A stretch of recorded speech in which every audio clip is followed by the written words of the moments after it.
I got pow-powed in the face.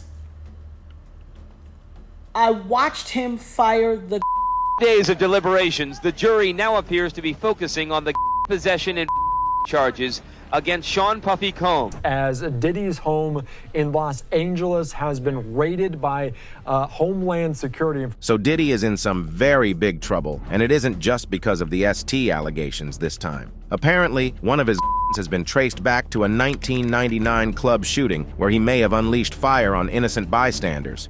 I had nothing to do with a shooting that night in a nightclub. You might have heard about this incident involving big names like Sean Diddy Combs, Jennifer Lopez, and rapper Shyne Barrow. But what you really need to know is Natana Rubin's determination to seek justice in the aftermath of the infamous Club New York shooting back in 1999. Natana was one of the 3 individuals injured during that chaotic night. Now, after all these years, she's stepping up to ensure her story is heard loud and clear. In a recent interview with guest host Brian Enton on News Nation's Elizabeth Vargas Reports, she expressed her unwavering commitment to reopen the case. Her resolve? That's why I shot up the club in New York back in 1999 and let Shyne take the fall for it. I watched him fire the I've said it all this time. Even the surgeon who did my surgery to take out part of the fragment. Well, she's ready to undergo a risky procedure to remove bullet fragments from her face. Why? To provide crucial ballistics evidence that could potentially reopen the investigation into what really happened that fateful night. All these other people and the club owners with their video to hide the video, that's his MO. I told everybody that. This man almost took my life. I'm willing to have a doctor remove a part of the 9mm in my face so that they can use it as evidence if need be for this trial, and it may cost me my life, Rubin said. So, what's the backstory? During the trial, Shyne Barrow confirmed shooting a that night. Natana, on the other hand, has often maintained that Barrow was unfairly blamed while Diddy went unpunished. About 25 years ago, in the early hours of a chilly winter night, 3 NYPD detectives received a call to report to the Midtown North Precinct. At the time, Sean Combs, often known as Puffy, his girlfriend Jennifer Lopez, bodyguard Anthony Wolf Jones, and rapper Jamal Shyne Barrow were detained following a shooting inside a Times Square club. The shooting harmed 3 innocent bystanders. When the detectives arrived, they discovered Lopez, who was 30 at the time, held in what they term the cage at the precinct. Combs was also present. His plans for a grand New Year's celebration were put on wait for the moment. After all these years, the events of that night, as well as the dramatic trial that followed in early 2001, are finally coming into focus. According to law enforcement officials, the iconic shooting and trial could be reopened as part of a larger federal investigation into Combs. This is because he has a history of shooting events that have aroused concerns.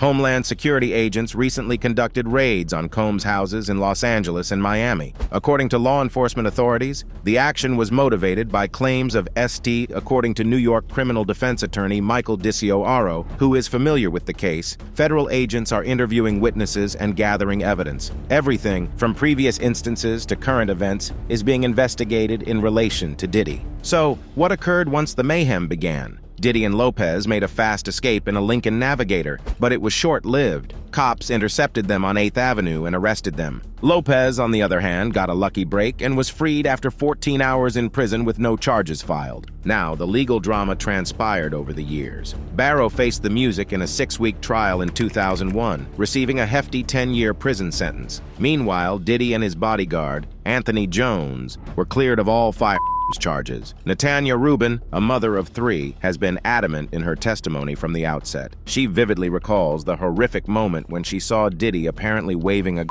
an image that burned into her mind like a scorching hot sledgehammer to the face. In her own words during a testimony, she described the ordeal. "I literally watched them pull out I had a clear point of view. I mean, for God's sake, I got shot in my nose. I was facing them directly. I watched everything occur and have described it vehemently to all parties involved." Despite standing firm in her account, Natana isn't surprised that some still deny her accusations. After all, she's the one who lived through the nightmare. As she puts it, who better to tell you what happened than the person who got shot smack dab in between my eyes? But here's the thing. Despite her resolve, Natanya can't shake off the fear of facing an untimely demise. She leads a simple, quiet life and isn't one to seek out risks. So if something were to happen to her, she believes it should raise some serious eyebrows and warrant a thorough investigation. Rodney Jones claimed in his lawsuit that Diddy was aggressive, even to harm him, and often talked about witnesses and jurors during the trial for the 1999 nightclub shooting involving Shine. The shooting happened after an argument between Diddy and a guy from Brooklyn known as Scar, Matthew Allen.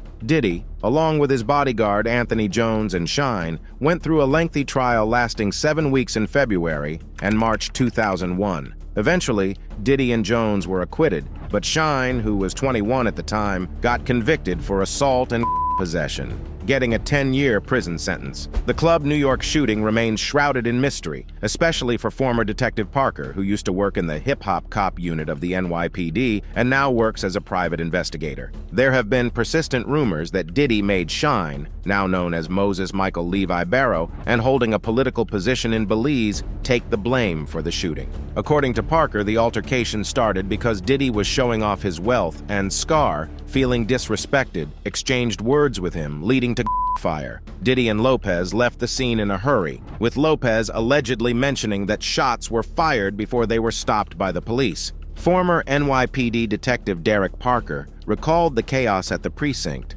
mentioning Lopez's mother being upset with her for getting involved with Diddy. Lopez was eventually released from custody, without being charged after spending 14 hours in jail. Her spokesperson declined to comment, but sources close to her emphasized that she was never charged in connection with the incident in 1999. Jones, in his lawsuit, alleges that Diddy openly boasted about being responsible for the nightclub shooting in New York and admitted to witnesses and jurors to secure his freedom. According to Jones, Diddy also claimed that Jennifer Lopez, who was his girlfriend at the time, helped him sneak the into the club. Jones alleges that Lopez passed him the after he got into a dispute with someone else. Diddy has denied these accusations through his lawyers, calling the recent federal raids on his homes a witch hunt and criticizing the excessive force used by authorities. Supporting Diddy's side of the story is Glenn Beck, who was working as security at the club that night. Beck, now a martial arts expert, testified at the 2001 trial but felt that the prosecution was solely focused on incriminating Diddy and didn't delve into Shine's involvement. Beck dismissed Jones's claims as and emphasized that they knew Shine and the guy known as Scar well. According to Beck, just as the altercation was escalating between Diddy and Scar, Shine rushed out of the club and returned shortly afterward without being searched by security. That's when the shooting started, Beck recalled. After the shots rang out, Shine fled through a side door connected to a hotel and was promptly arrested by police who had heard the fire. At the trial, Shine admitted to firing a during the altercation, but has not accused Diddy of forcing him to take the blame. Beck also disagreed with the idea that Lopez could have been used to hide a saying, "I remember how nicely she was dressed that night and she's very slim, so she wouldn't be able to hide in that outfit." But the 1999 shooting isn't the only one that might be looked into by federal investigators again. Jones also claimed that Diddy lied about his and his son Justin Combs' involvement in a shooting at the Chalice recording studio in Los Angeles in 2022. In this incident, a friend of Justin, known only as G, according to Jones, he was present at the Chalice shooting, which happened during a recording session where Diddy, Justin, and G had a heated argument and then moved into a restroom where shots were fired. Photos included in Jones's lawsuit show the aftermath of the shooting in the bathroom, with blood visible. Jones said he stepped in to help G, who was bleeding, and then took him outside to an ambulance. Jones alleged that Diddy instructed him to tell the police that he had nothing to do with the shooting, and also pressured him to lie to the police by saying that G was shot by someone in a drive-by outside the studio. Police later arrested 3 people accused of a series of in LA. Police said G told them he was shot during a struggle with attempted. Jones also claimed that Diddy's head of security, Fahim Muhammad, who previously worked for Michael Jackson, has connections in the LAPD and can make problems go away. Chalice management declined to comment on the matter. However, Diddy has supporters as well. Rapper Glasses Malone, who has been around Diddy and uses the same recording studios, criticized Jones's lawsuit but expressed concern about the shooting involving G, seeing it as potentially showing intent.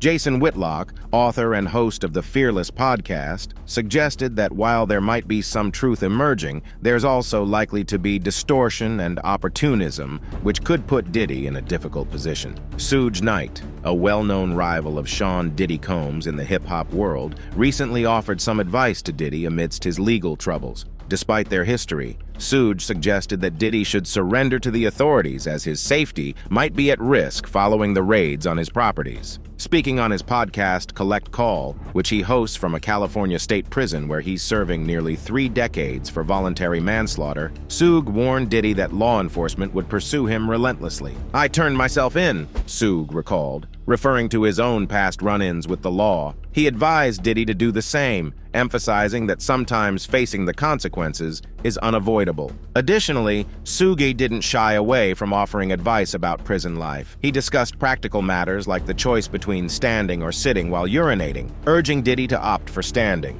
Furthermore, Suge cautioned Diddy against adopting his recent nickname, Brother Love, in jail, stating that it wouldn't be wise for him to use that alias behind bars. Sean Diddy Combs isn't letting his current legal troubles dampen his holiday cheer. The 54-year-old rapper, who's been in the spotlight due to ongoing investigations into SA allegations against him, celebrated Easter with his 1-year-old daughter, Love. He took to Instagram to share a series of photos showing Love dressed in various pink outfits at different locations. "Happy Easter from Baby Love," wrote the Coming Home artist alongside the post. Love is Diddy's daughter with Dana Tran. Diddy is the patriarch of a large, blended family. He has a total of 7 children: Justin with ex-Misa Hilton Brim, Quincy Brown with Al B, Shure, and 4 children with ex-Kim Porter, son Christian Casey, daughter Chance, and twin daughters Delilah Starr and Jesse James. That's all for the video, folks. Thanks for watching.